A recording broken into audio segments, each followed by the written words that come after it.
नमस्कार प्यारे दर्शकों, मैं आपका ज्योतिष मित्र आचार्य सौरभ शुक्ला स्वागत करता हूं आपके अपने यूट्यूब चैनल भविष्य तक पर।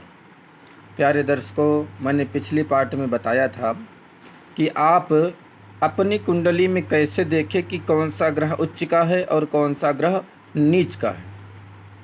मैंने एक चार्ट के द्वारा बताया था कि कौन सा ग्रह किस राशि में बैठ करके उच्च के हो जाते हैं और किस राशि में बैठ करके नीच के हो जाते हैं। प्यारे दर्शकों, आज मैं एक अलग ढंग से यहाँ पे बताने वाला हूँ कि आप कैसे जानें कि हमारी कुंडली में कौन सा ग्रह उच्च का है और कौन सा ग्रह नीच राशि का है। और साथ ही एक और अत्यंत महत्वपूर्ण सूत्र मैं आपको बताऊँगा कि आप कैसे जानें कि कौन सी राशि हमारी कुंडली में उच्च का फल दे रहा है और कौन सी राशि नीच का फल दे रहा है। सामान्यतः कुंडलियों में देखने को मिलता है कि सूर्य मेष राशि में तो है, लेकिन सूर्य उच्च का फल नहीं दे रहा है। ऐसा क्यों होता है? आप लोग अपनी जन्म कुंडली को खोलिए और उसमें इन सूत्रों को अप्लाई करके देखिए। मान लीजिए आपकी कुंडली में सूर्य मेष राशि में तो है, लेकिन उसका अंश बल आप देखेंगे, डिग्री देखेंगे, तो वह 10 अंश से कहीं ना कहीं ज़्यादा होगा। इसीलिए आपको सूर्य के उच्च होने का फल नहीं मिल रहा होगा।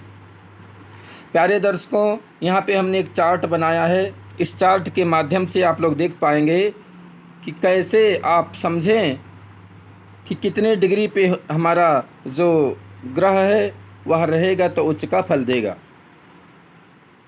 आइए शुरू करते हैं। सूर्य से लेकर के राहु केतु पर्यंत 9 ग्रहों के बारे में हम लोग चर्चा करते हैं।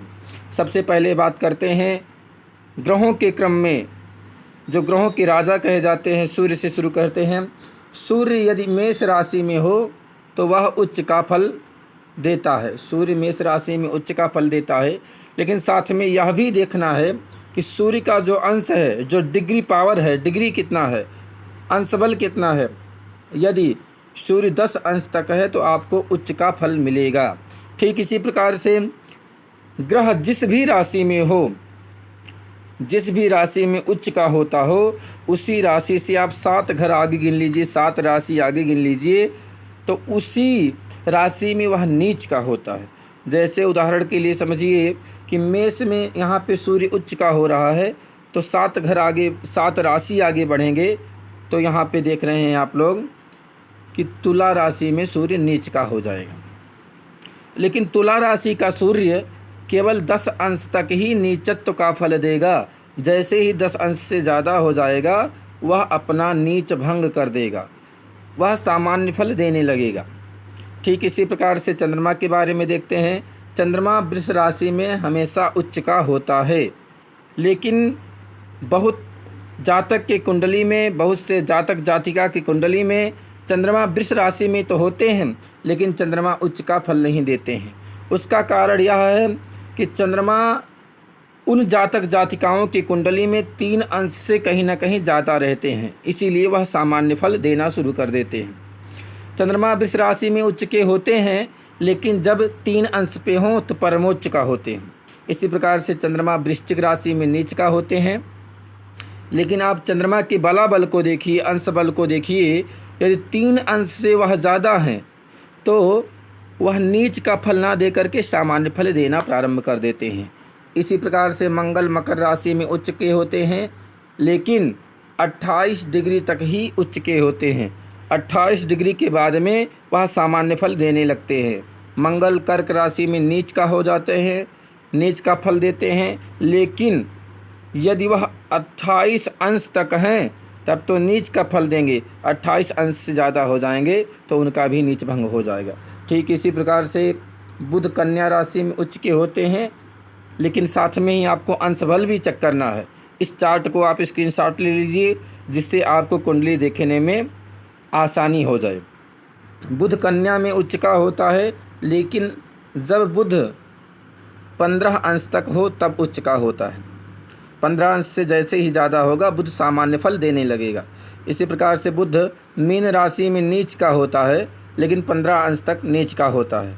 15 अंश के बाद में वह सामान्य फल देने लगता है, वह नीच का फल नहीं देता है। मान लीजिए किसी जातक या जातिका की कुंडली में गुरु कर्क राशि में बैठा हुआ है तो तुरंत चेक किया कोई ज्योतिषी चेक किया तो बोला भाई गुरु उच्च का है, लेकिन उच्च का फल नहीं दे रहा है। क्यों नहीं दे रहा है? क्योंकि आप चेक करिए अपने कुंडली को, गुरु कहीं ना कहीं 5 अंश से ज़्यादा होगा, इसीलिए वह सामान्य फल देना प्रारंभ कर दिया होगा। इसी प्रकार से गुरु मकर राशि में नीच का होता है, लेकिन 5 अंश तक। गुरु मकर राशि में बैठा हो और उसकी जो डिग्री हो, उसका जो अंश हो 5 अंश रहेगा तो वह नीच का फल देगा। शुक्र मीन में उच्च का होता है, लेकिन केवल और केवल 27 डिग्री तक। इसके बाद में वह सामान्य फल देना शुरू कर देता है। शुक्र कन्या राशि में नीच का होता है, लेकिन कब तक नीच का फल देगा? जब तक 27 डिग्री के अंदर रहेगा। जैसे ही 27 डिग्री को क्रॉस करेगा वह सामान्य फल देना प्रारंभ कर देगा। शुक्र के बाद में शनि की बात करते हैं। शनि तुला राशि में उच्च का हो जाता है, लेकिन साथ में ही हमको तुरंत उसके बलाबल का था लगाना पड़ेगा, उसके अंश, उसके डिग्री पावर को देखना पड़ेगा कि वो कितने अंश पे है। यदि शनि 20 अंश के अंदर हैं और तुला राशि में बैठे हुए हैं तो निश्चित ही शनि उच्च का फल देंगे, लेकिन 20 अंश से ज़्यादा जैसे होते हैं शनि सामान्य फल देना प्रारंभ कर देते हैं। शनि मेष राशि में नीच के हो जाते हैं, लेकिन साथ में ही डिग्री देखना है। 20 अंश तक यदि शनि हैं तो नीच का फल देंगे, 20 अंश के बाद में वह सामान्य फल देना प्रारंभ कर देंगे। राहु और केतु के बारे में कई भ्रांतियां भी हैं। कई जो ज्योतिषाचार्य हैं, जो हमारे विद्वानगण हैं, वो कहते हैं कि राहु जो होता है वृष में उच्च का होता है और वृश्चिक में नीच का होता है, लेकिन जब मतांतर हो जाता है तो जो मत ज़्यादा होता है उसी को हम लोग लेते हैं। तो यहाँ पे कई विद्वानों ने मिथुन राशि में राहु को उच्च बताया है, लेकिन 15 डिग्री के राहु रहेंगे तब। और आगे धनु राशि में नीच का बताया है, लेकिन 15 अंश पे राहु रहेंगे तब ये नीच का फल देंगे। जैसे ही 15 अंश से ज़्यादा होते हैं तुरंत राहु का नीच भंग हो जाता है। इसी प्रकार से केतु का देखेंगे। केतु धनु में उच्च का होगा, लेकिन 15 डिग्री पे, और केतु मिथुन राशि में नीच का हो जाएगा, लेकिन 15 डिग्री पे। आशा करता हूँ आप लोगों को हमारा यह वीडियो अच्छा लगा होगा और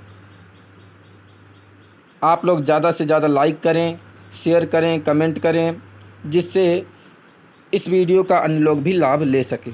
यदि आप अपने जन्म कुंडली का परामर्श करवाना चाहते हैं तो आप इस नंबर पर संपर्क करिए 63 93 57 99 और 76। इस नंबर पे आप व्हाट्सएप करके हमसे संपर्क कर सकते हैं और अपने समस्त समस्याओं का समाधान पा सकते हैं। नमस्कार।